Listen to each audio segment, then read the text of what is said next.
Good evening. Thank you all for being here.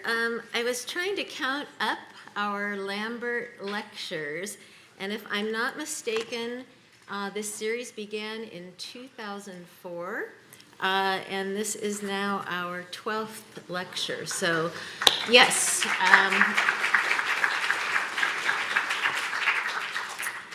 This has become something of an annual tradition that we all look forward to, thanks to the generosity of Bill and Sheila Lambert, who I think haven't missed a single one in all of those years, coming in from New York each year. We have had the great pleasure of welcoming some truly stellar artists, curators, critics, art historians to Columbus, and I suspect that some of you in the audience will recall, and I hope fondly recall, kind of amazing evenings with T.J. Clark, Arthur Danto, John Waters, Luke Toymans, Germano Chalant, Annie Leibovitz, Christian Markley, Josiah McElhaney, Rob Storr, Diana Widmer Picasso, and others. Quite a luminary lineup, to be sure, and tonight is certainly no exception in that trajectory. In fact, as we thought about who the perfect candidate might be to speak on the work of Cindy Sherman, whose exhibition Imitation of Life is currently on view in our galleries and will be there until the end of the year, so all of you who are welcoming friends and family for the holidays, we hope that you'll make the Wex one of your stops as you're keen to entertain them all and keep them busy. But it was actually our curator at large, Bill Horrigan, who with customary brilliance suggested that we invite Douglas Crimp this evening. His recently published book, Before Pictures, really beautifully combines autobiography with cultural history and personal memoir to sort of bring to life what is now a sort of vanished moment in the art world and the New York City art world, to be specific, when his own emergence as a critic and exhibition maker very happily collided with an utterly new generation of artists emerging at that time as well. A group that he himself would indelibly dub the so-called pictures generation. In the many years since, Douglas Crimp has continued to play a truly seminal role in shaping cultural critique around contemporary art, initially as founding editor in 1977 of the influential journal October, which he continued to edit for over a decade, and later as a visiting professor at many very, very respected universities across the country, culminating in his role since 2002 as the Fannie Knapp Allen Professor of Art History and Professor of Visual and Cultural Studies at the University of Rochester. But that doesn't really begin to convey the extraordinary intellectual muscle with which Crimp has shaped and, in some cases, one might say, moved critical thought over the last 5 decades. It is an astonishing output of books, of exhibition catalogs, individual catalog essays, articles for journals and anthologies, exhibition previews, exhibition reviews, keynote addresses, endowed and invited lectures, of which we are proud to now be one, conferences, seminars, panels, and the like. I think those of you who are in academia, you are accustomed to these very dense resumes, but there was something about sort of scrolling through Douglas's that was truly remarkable because so many of the names and the moments were familiar to me, and I suspect would be to many of you as well. It's kind of a dizzying and dazzling experience all at once. And because of that, in fact, it's still kind of perplexing to me that with so many admired colleagues and artists and peers, curators, historians, the like, in common that Douglas Crimp and I had never met until just yesterday. I'm completely flabbergasted by that, but thrilled that it has finally happened, albeit way too belatedly. He did actually visit the Wexner Center once before to participate in a lecture series entitled AIDS, Art, and Social Action, but that was in 1992, slightly before I arrived here. And so certain was I that somehow our paths had crossed that I was mistaken to think, I know he's written for a catalog essay at the Wexner. I know he has. But as always, Bill had to correct me. We can still do something about that. In any case, the truth is I felt kind of intimidated at the prospect of finally meeting the Douglas Crimp, so formidable a figure after all these years. But as I learned yesterday, and I imagine all of you will this evening, he wears his reputation lightly and is anything but unapproachable. So I am certain that you are in for both an enlightening and an entertaining lecture this evening. And I'd have to just add on a personal note that just leafing through the book Before Pictures, which he will be signing in the lobby following tonight's lecture, I found someone so rare and utterly refreshing, at least in the world that we all inhabit. His candor, his courage, particularly around that seminal 1977 pictures exhibition that he organized for Artist Space in New York, which to his everlasting chagrin did not include Cindy Sherman. There is no question that he immediately recognized that she belonged there. He owned it. He rewrote the catalog essay just 2 years later. And with that, she was emphatically and forever etched into the canon. There is simply no arguing with the still reverberant resonance of his essay for that exhibition and its catalog. So with utmost thanks, as always, to Bill and Sheila, who are with us this evening, in particular to my colleagues tonight, Alana Ryder, Bill Horrigan, Bruce Bartu. It is now a truly overdue honor and pleasure to welcome Douglas Crimp to the Wexner Center.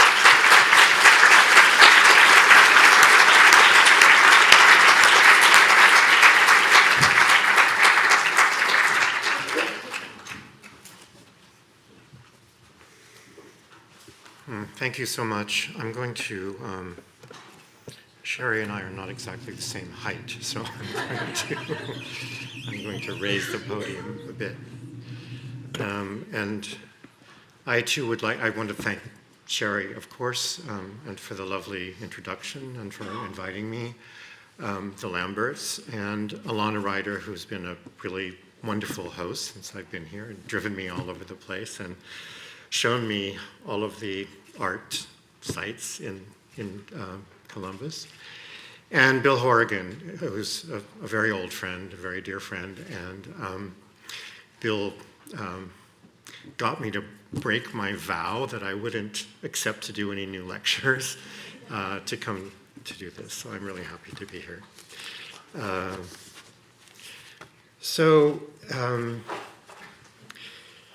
As Sherry told you, and as I'm sure some of you already know, I published last year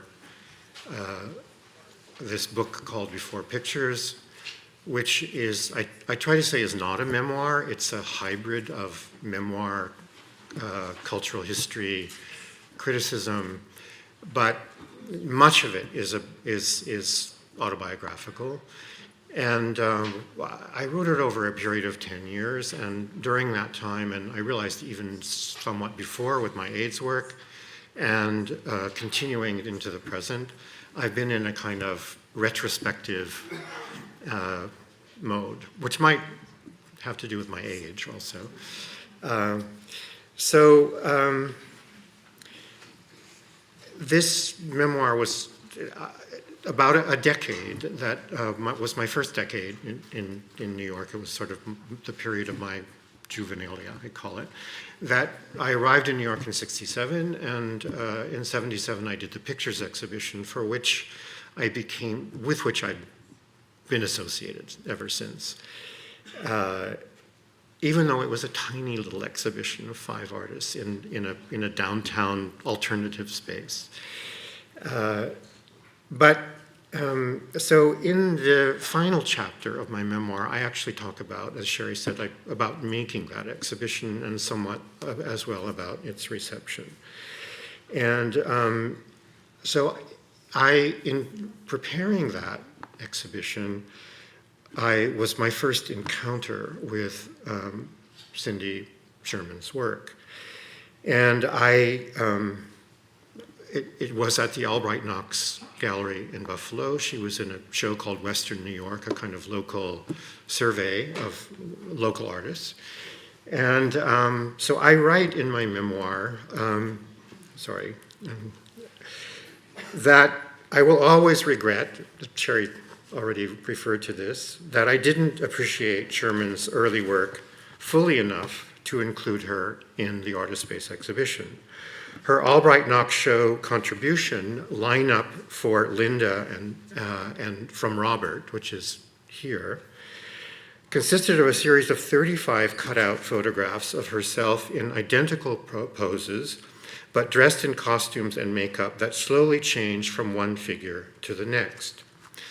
It is clear in hindsight that lineup, together with other works from her Buffalo years, such as A Play of Cells, which is this work, and Murder Mystery, some of which are actually in the exhibition here, presages the untitled film stills that Sherman began making soon after she moved to New York City. So that was a little passage from the memoir. So I attempted to make up for my mistake when I rewrote the pictures catalog essay for publication in the journal October in 1979. I illustrated the October version with Sherman's untitled film still number 21 and wrote an analysis of it that led me to posit performance art as paradigmatic for these new postmodern practices that came to be called the pictures generation.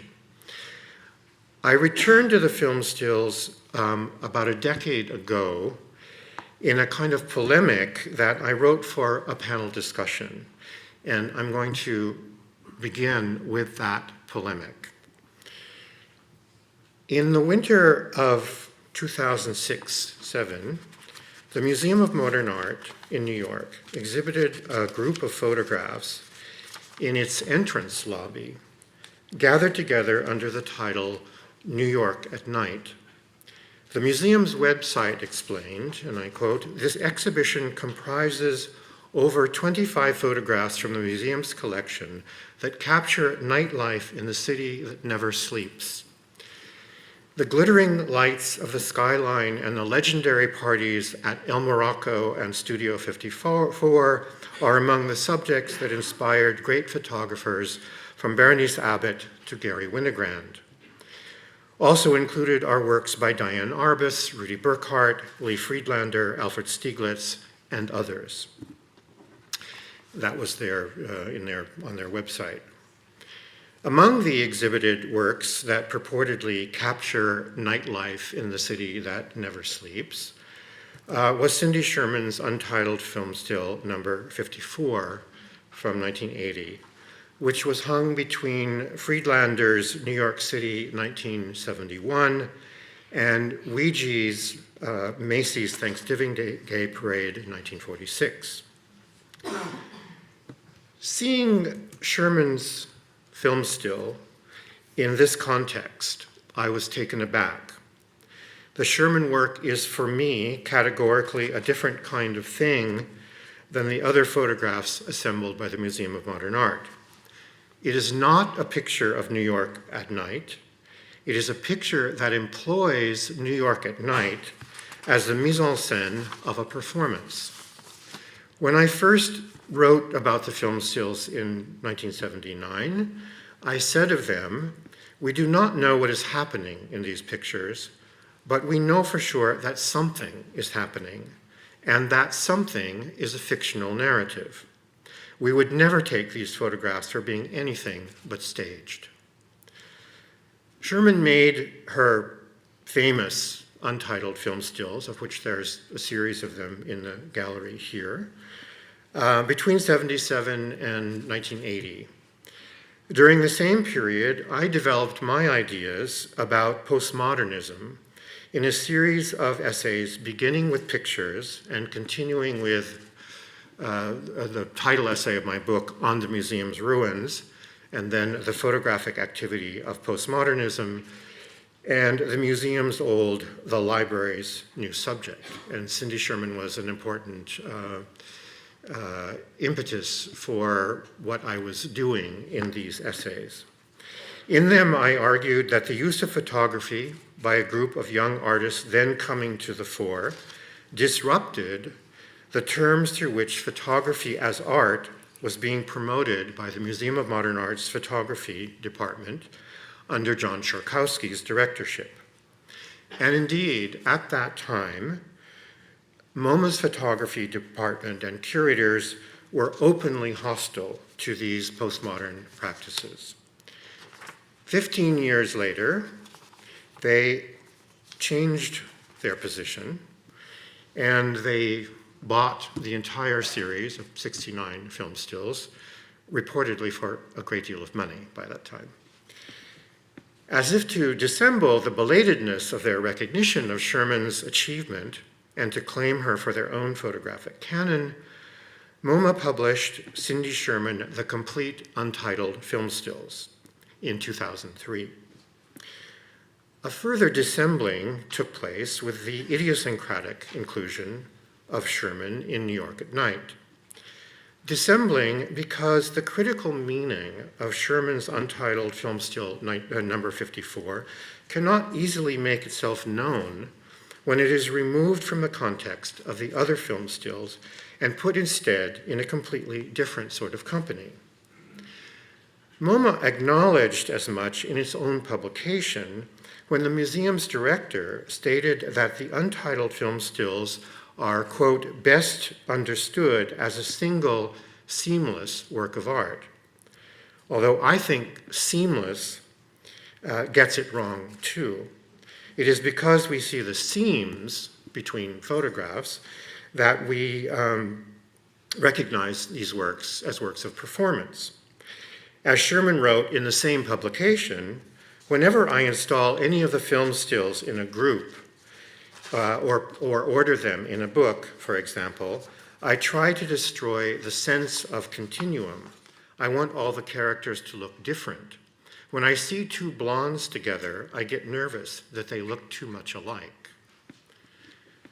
In my essay, The Museum's Old, the Library's New Subject, I recounted a reorganization of the New York Public Library's collections that entailed removing valuable photographic books from various library divisions to bring them together in a new division called Art, Prints, and Photographs.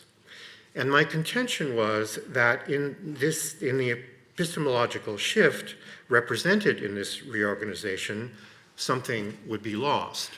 And this is what I wrote at the time. Just as paintings and sculptures acquired a newfound autonomy, relieved of their earlier functions, when they were wrested from the churches and palaces of Europe, consigned to museums in the late 18th century and the early 19th centuries, so now photography acquires its autonomy as it too enters the museum. But we must recognize that for this new aesthetic understanding to occur, other ways of understanding photography must be dismantled and destroyed. Books about Egypt will literally be torn apart in order that photographs by Francis Frith, for example, may be framed and placed on the walls of the museum. That's the end of that quotation. For the practices of postmodern photography that mimicked this operation could be equally literal. For example, Sherry Levine tore reproductions of Andreas Feininger's photographs out of books, framed them, and showed them as her own work. Such operations resulted in what postmodernist theorists took to be a critique of modernist ideas of autonomy, both the autonomy of the artwork and the autonomy of the creating subject. And that's what I meant by the subject in the title of that essay.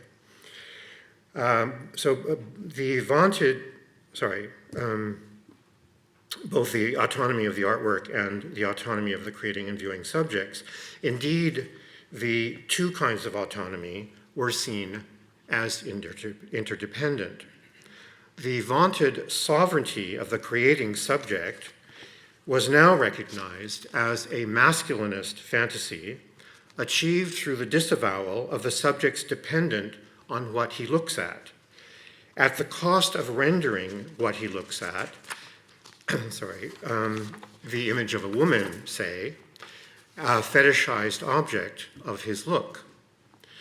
As has been made clear by 30-some years of commentary by feminist critics, from Craig Owens, Judith Williamson, and Laura Mulvey, to Rosalind Deutsch, Kaja Silverman, and Johanna Burton, among others, Sherman's film stills interrupt this operation of purportedly autonomous vision. When you see the film stills together, you realize easily enough that what you are looking at is a series of formulaic feminine roles rendered as images. As Sherman dons an assortment of costumes, assumes a range of expressions, poses in various settings, and employs different techniques of framing and lighting. Sherman's work is a hybrid of photography and performance that reveals femininity to be an effect of representation. But shown as it was in MoMA's New York at Night, film still number 54's contrivance is easy to overlook. In this context, instead of the staging of a film noir-like image, it might be taken to be a photograph of a genuinely fearful woman walking down a dark and dangerous New York street. Does this mean that the Museum of Modern Art successfully usurped the postmodern critique of the presuppositions of photography as autonomous art and rendered it ineffectual? I don't think so. I think that one lesson we might draw from New York at Night is just what the film stills and other postmodern practices helped us understand in the first place, that aesthetic meaning cannot be rendered stable, that all photographs, and indeed all works of art, are subject to new contextualizations and new readings, including those, like New York at Night, that attempt to counter the postmodernist critique to which MoMA's resolute adherence to modernist aesthetics helped give rise in the first place. In fact, New York at Night is itself an argument against the autonomy of photography, albeit, I think, a negative one. If 27 canonical photographs from the museum's photography collection can be commandeered for the purposes of boosterism, promoting New York as the cliched city that never sleeps, the city of glittering lights and legendary parties, just how autonomous can the photographs be? Or more pointedly, if a group of photographs from MoMA's photography department can be used as a lobby promotion for Doug Aitken's outdoor video projection, Sleepwalkers, a public artwork that, although one of the work's commissioners, MoMA seemed thereby to suggest was just one more attraction of New York City's nightlife, how seriously is even the Museum of Modern Art now committed to the idea of aesthetic autonomy that the curators of Sharkowski's day held dear? Excuse me, I'm going to take a drink of water.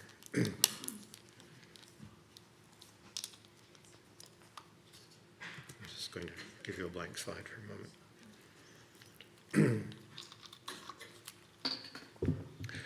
So let me then turn to a very different contextualization of Sherman's untitled film stills, one that will be effected in an exhibition that will open late in this coming January at the National Gallery of Art in Washington, called Outliers in American Vanguard Art, which was organized by curator Lynn Cook. And Lynn asked me to consider a group of artists that will appear together in one gallery. You will see that I am no longer writing polemics.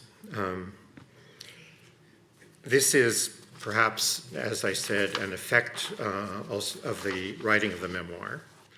And more recently, what I've mostly been writing about, which is dance. And it's had some sort of an effect, I think, on my temperament. So now you're going to see a different side of my temperament. When you see Greer Langton's Jackie O doll, your first thought might not be of the fateful day in Dallas. But with Langton's Polaroid photographs of the doll, it is. Sorry. In both, so what accounts for the difference then? In both, the doll wears Langton's version of the famous pink bouquet Chanel suit and pillbox hat and holds the telltale bouquet of red roses.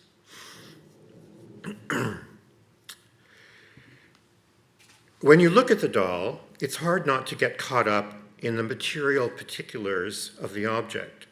The oversized buttons on the suit jacket and string of oversized pearls at the neck, the exaggerated contours of the cheekbones and jaw and the excessive thickness of the hair, the near match in the pale pink color of Jackie's skin, shoes, purse, and suit, which in real life, the real life version, was a much darker pink and had a navy blue collar and pocket trim. The Polaroids focus on the face and manage to soften its contours, make it almost realistic. In two of them, the roses are brought into close proximity with the face. In one of these, the face and flowers are doubled in a mirror. In the third, the roses are absent. Instead, Jackie's hand is positioned in front of her face as if she were shielding herself from the horror of what she sees. The drama of witnessing her husband's assassination seems to be, if not enacted, then at least suggested in the photographs.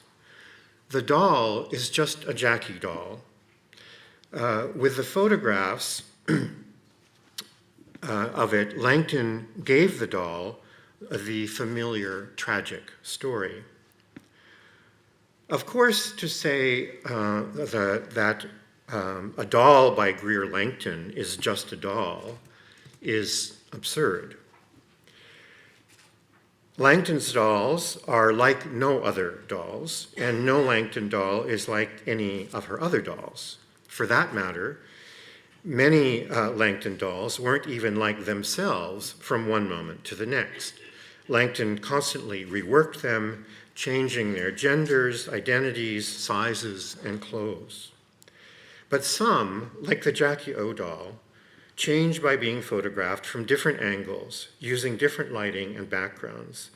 Simple as the photographs are, they manage to bring the dolls to life, give them a story.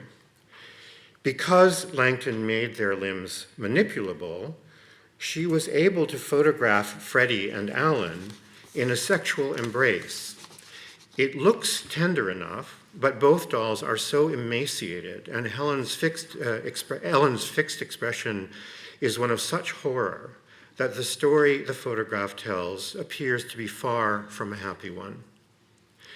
In one photograph, Sissy dressed in a fancy maid's costume, sits smoking a cigarette on a tenement building threshold with a perfectly real lapdog next to her.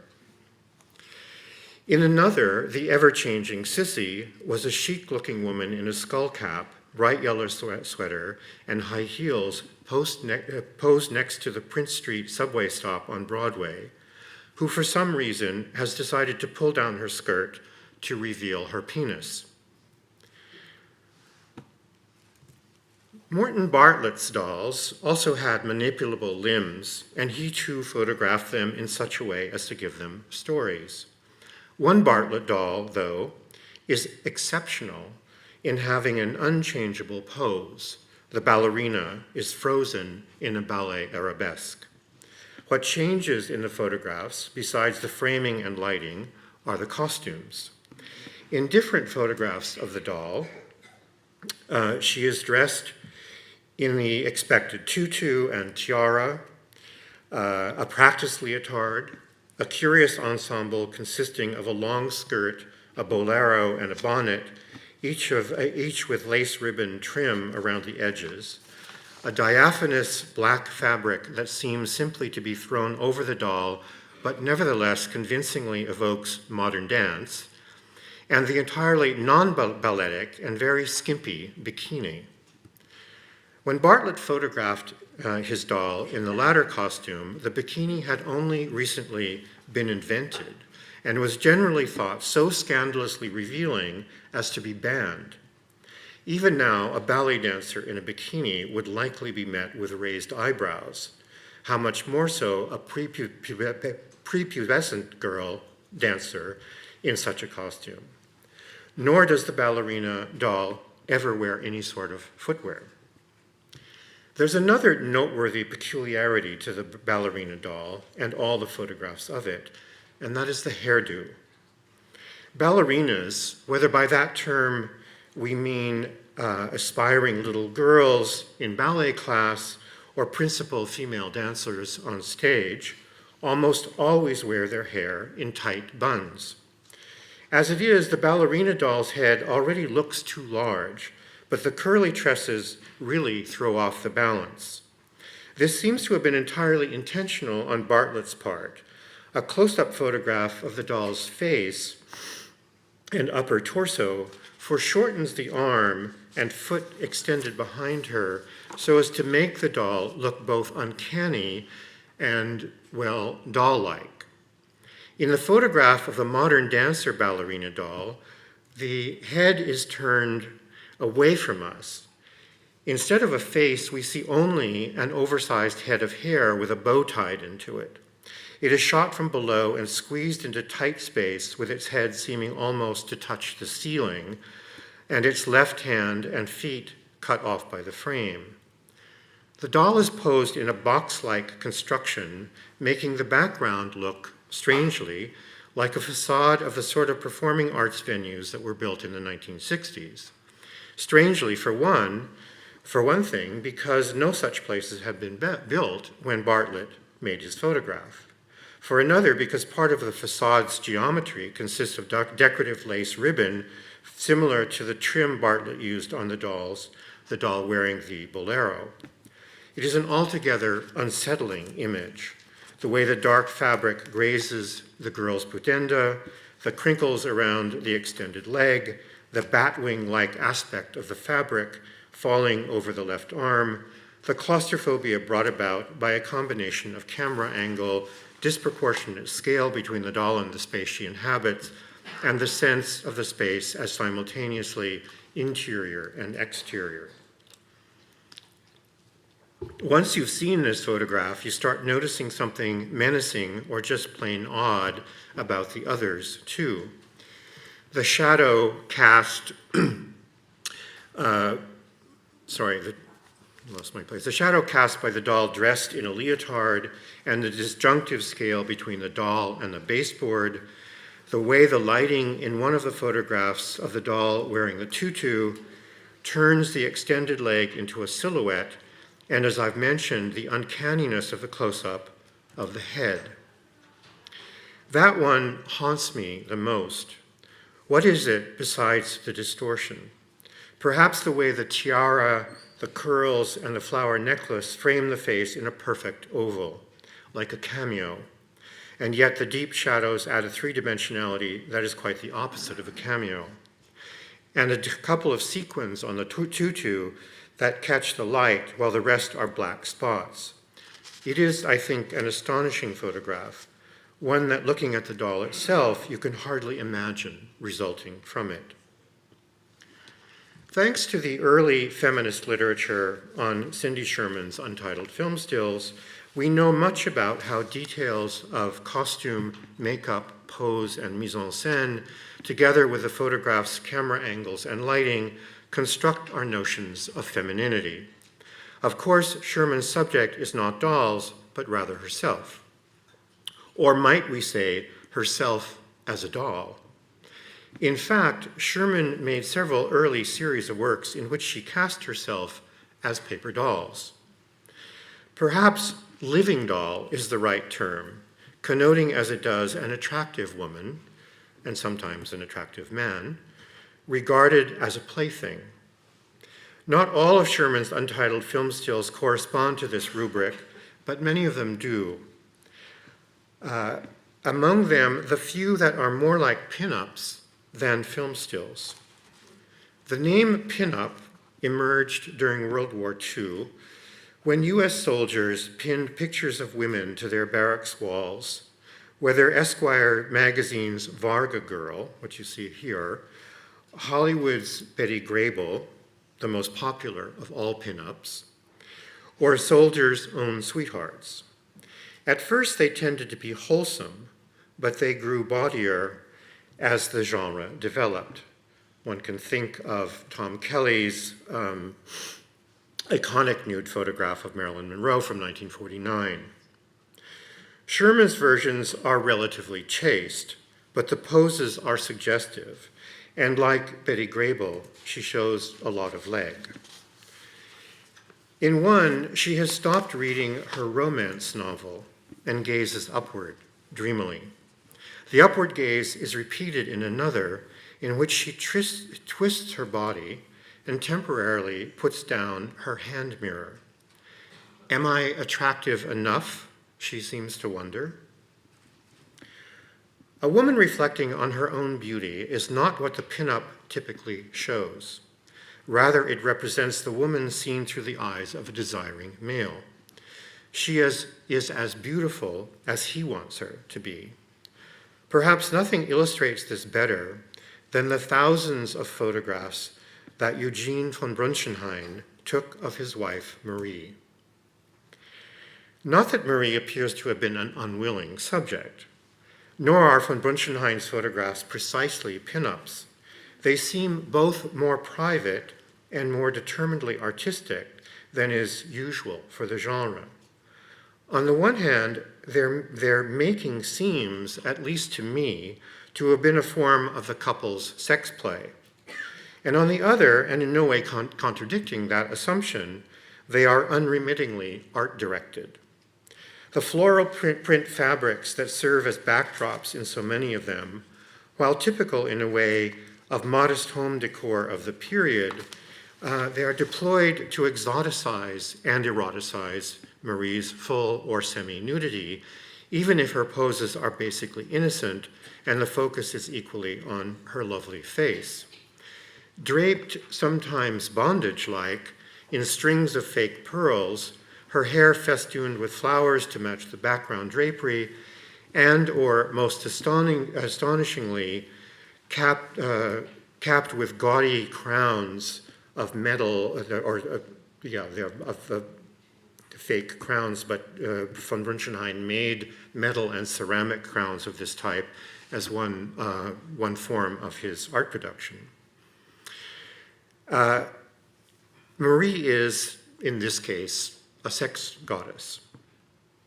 But some aspect of that modest home decor often becomes, for me, what Roland Barthes called the punctum, that accident which pricks me but also bruises me in his famous text, Camera Lucida. Gorgeous and glorious as Marie is made to appear, the back of an ordinary chair or the nubby texture of a couch, sometimes too a bit of strain or awkwardness in Marie's pose, are poignant reminders that this is a working class couple at play. That sort of punctum might be the point, or at least one point, of Lorna Simpson's work, 1957-2009, in which the artist photographed herself mimicking poses, expressions, costumes, and settings of photos of a young black woman taken 52 years earlier. The original cache of 200 pictures found through eBay shows the woman posing pin-up style, although a few also show a young black man either photographing her or posing himself. In one, he tellingly appears looking at a pin-up drawing of, also tellingly, a white woman.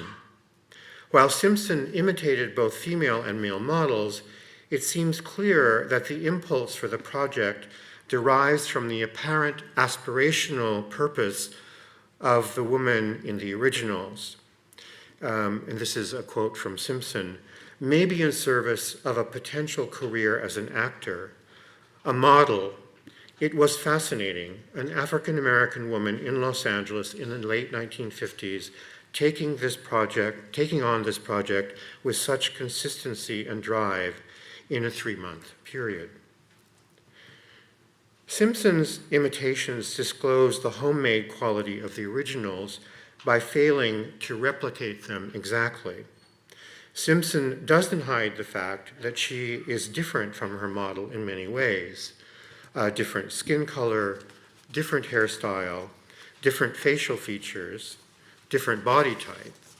And those differences are further accentuated in Simpson's pictures by differences of lighting, architectural setting, furniture, and clothing, and moreover of poses, which Simpson sometimes reverses left to right. I'm not showing any of those reversals here, but it happens within this very, very large series. The greater naturalness of the originals is revealed through Simpson's slight ineptness in trying to duplicate them as not really so natural at all. The woman is playing a role, indeed likely showing that she can play a role, can be a pinup, a model, or an actress. Additionally, Simpson intensifies the consistency and drive that she saw in the 1950s archive by her own consistency and drive to mimic them and by displaying them as an archive. Although Simpson selected for imitation what she deemed the good shots among the photographs, there were, she remarked, very few that she didn't use. 1957-2009 consists of 123 photographs, both originals and Simpson's copies, which show, as much as they show anything else, the very process of imitation. In fact, 1957-2009 is an imitation of an imitation, for the young woman in the originals, too, is posing as an avatar of ideal femininity. Her obvious joy in playing that role is heartbreaking, since it is a role that in the social world of 1950s Los Angeles would almost certainly be denied to an African-American woman.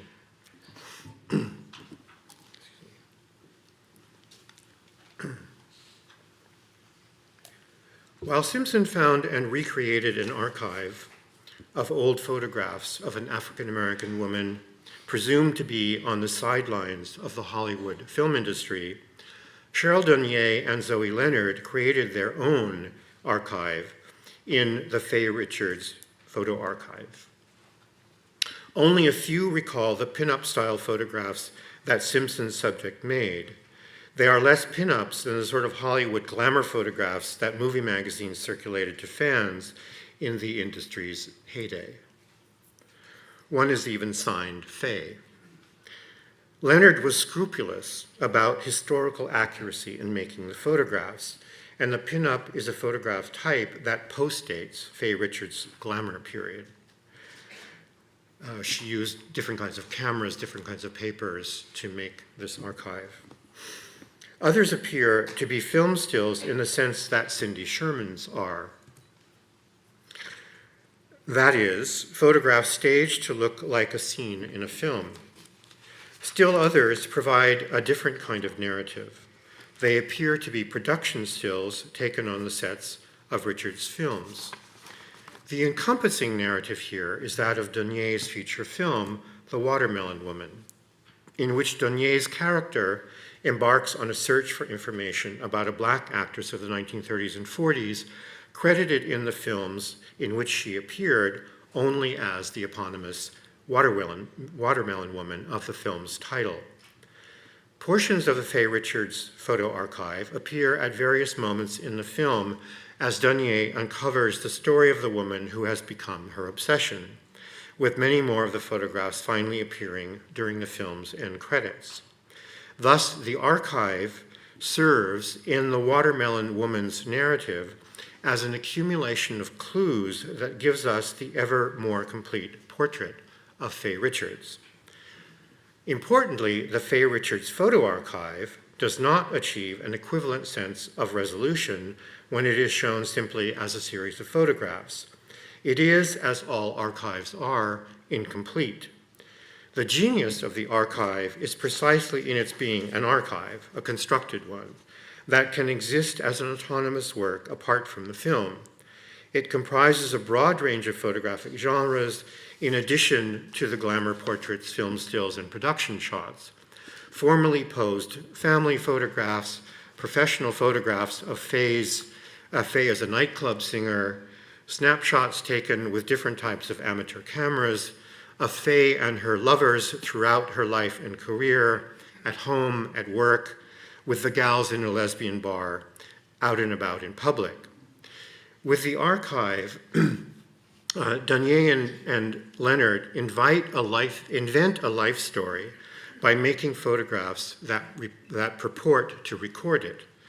Crucially, different sorts of photographs taken by different sorts of people.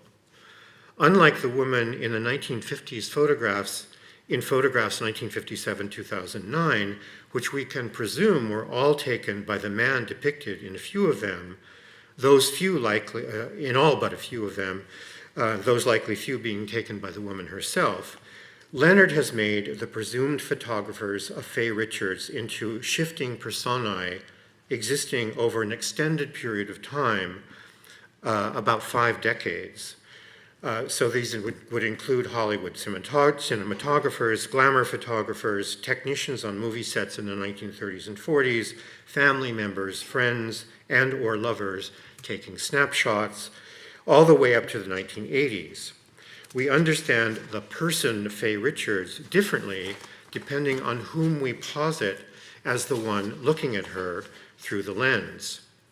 Does the composite complete the picture, or does it complicate it? Does it matter that Faye's lovers were women, butch women? In her photographs, Lee Godey is always the one who looks. At her dolled up self as she presents herself to the photo booth camera that is her instrument. And indeed, looking is one of her subjects in both her photographs and her paintings. In the photo booth self-portraits, Godey might stare straight ahead with an extravagantly fixed gaze. She might look up, down, or left or right, and she might look knowingly at what she holds in her hands, a fistful of money, for example, or one of her prized silver goblets. She also accentuates her eyes, outlining her eyelids and adding eyelashes. Whether on her face before taking the picture or on the photo after the photo booth spits it out. Of course, she often paints her cheeks and lips too, but her treatment of her eyes strikes me as more significant. Look at her portrait paintings, self-portraits and portraits of her movie star models. Look at the eyes. The portraits are pictures of eyes. Eyes wide open and staring, eyes bigger than any eyes could ever be, closed eyes, cat eyes, eyes surrounded by halos of kohl or crazy long lashes, just like what Godey draws on her photographs. In the profile portrait paintings, even the lips are eye-shaped. But maybe my focus on the eyes leaves too much out. The portrait paintings are sometimes also pictures of hats and hairdos. A red-headed Gibson girl, a bushy blonde do with a headband. Godey's own hairstyles vary too, but she makes great use of hats. But she doesn't resort to wigs. It's always her own hair. And it's not always that pretty. By the time she became an artist, Godey was a woman of a certain age. She might retouch her photographs, but she leaves her wrinkles and often messy hair as they are. Her photographs are her signature, quite literally, when she attaches them to her paintings. In one of these, she photographs herself holding one of her paintings. In fact, the very painting the photograph is attached to. In another, she holds a photograph of herself similar to the photo she's taking. The mise en abîme is, I think, an insistence. This is me. I am the artist as well as the subject. In this respect, Godey seems just the opposite of Cindy Sherman, whose persona, insofar as it shifts from one to another in the untitled film stills, says, "This is not me." Sherman sometimes relied on someone else, like Robert Longo or Helene Weiner, to take the photograph. But whether actually or figuratively, it appears to be someone else who looks through the lens. As has long been noted, Sherman's untitled film stills are photographs of to be looked at-ness, which is Laura Mulvey's idea. It's her formulation. Sherman composes herself as an image for another. As Mulvey theorized to be looked at-ness with regard to the women in classical Hollywood cinema, and I quote here, "She holds the look, plays to, and signifies male desire." Unwittingly confirming Mulvey's point, the critic Peter Sheldall wrote of Sherman's untitled film still number 54, "I'm in love again with every look at the insecure blonde in the nighttime city." So we return actually to the idea of this as being actually a realistic picture of New York City.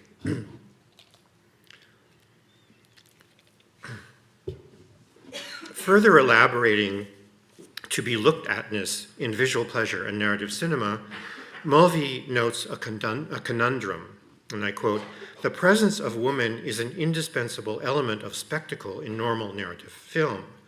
Yet her visual presence tends to work against the development of a storyline, to freeze the flow of action in moments of erotic contemplation." End of the quote. The anonymous photographer who shot some 950 Type 42 Polaroid photographs of female screen actors most certainly froze the diegetic action. But the moments he chose, and I can't imagine the anonymous photographer isn't a male. Cindy Sherman actually wrote about these photographs and posits that it could be a female, but given that he's written the measurements of the actress on the top of the photograph, it seems a little unlikely to me.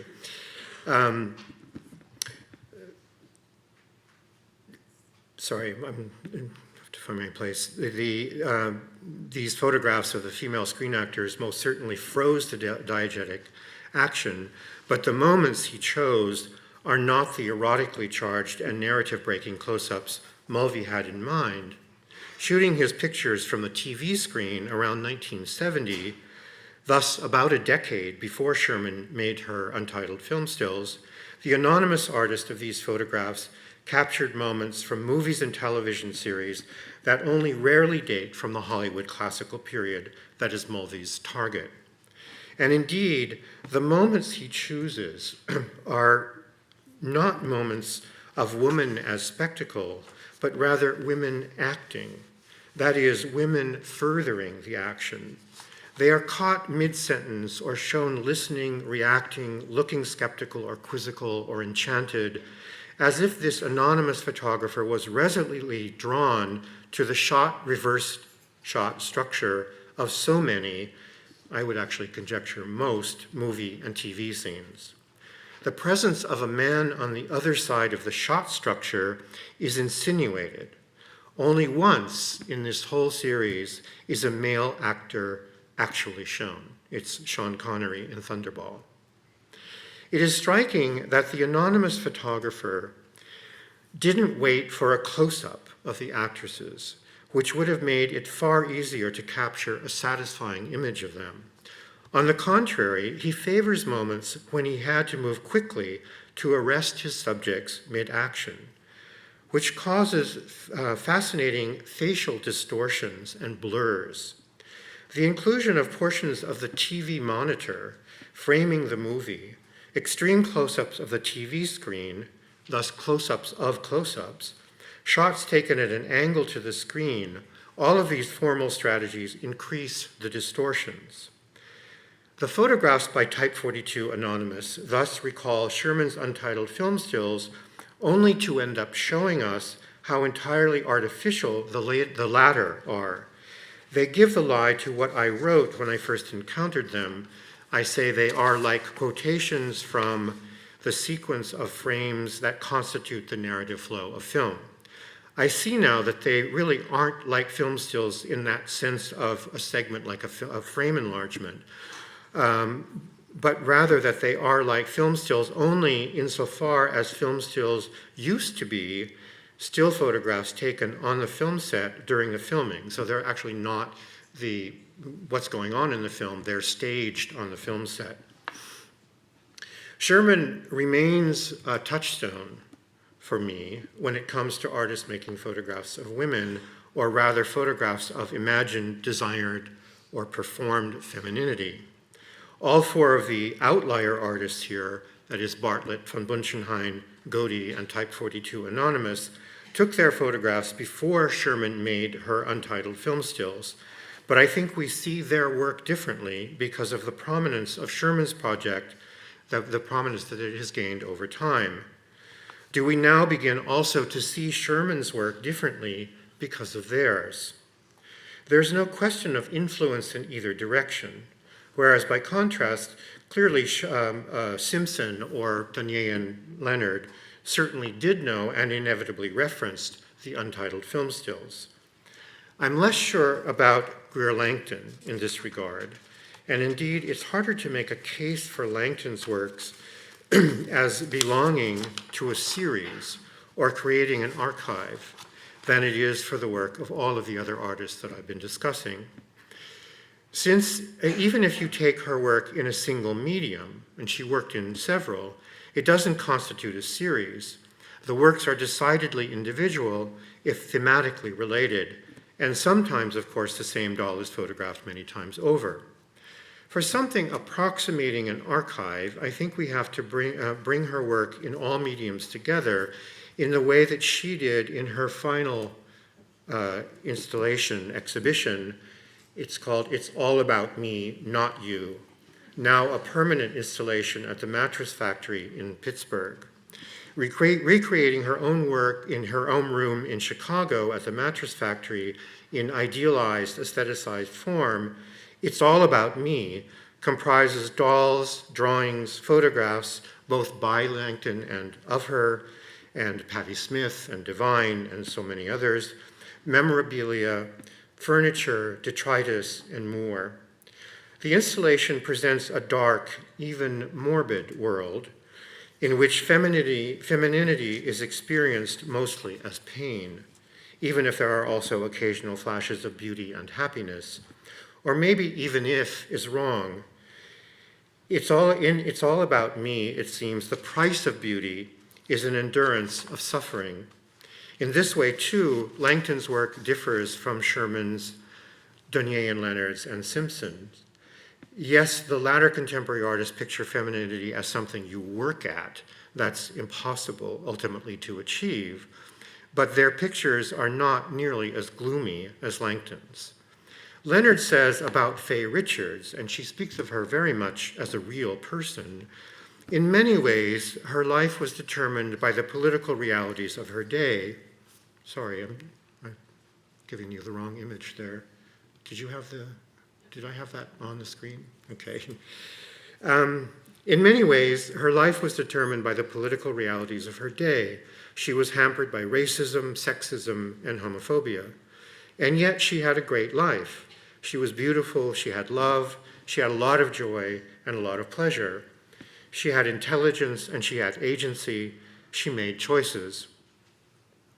The series, The Archive, taking photograph after photograph, each one attempting something similar, are essential means by which to see femininity as a project, a task, an obsession, a duty, a game, a pleasure, a joy.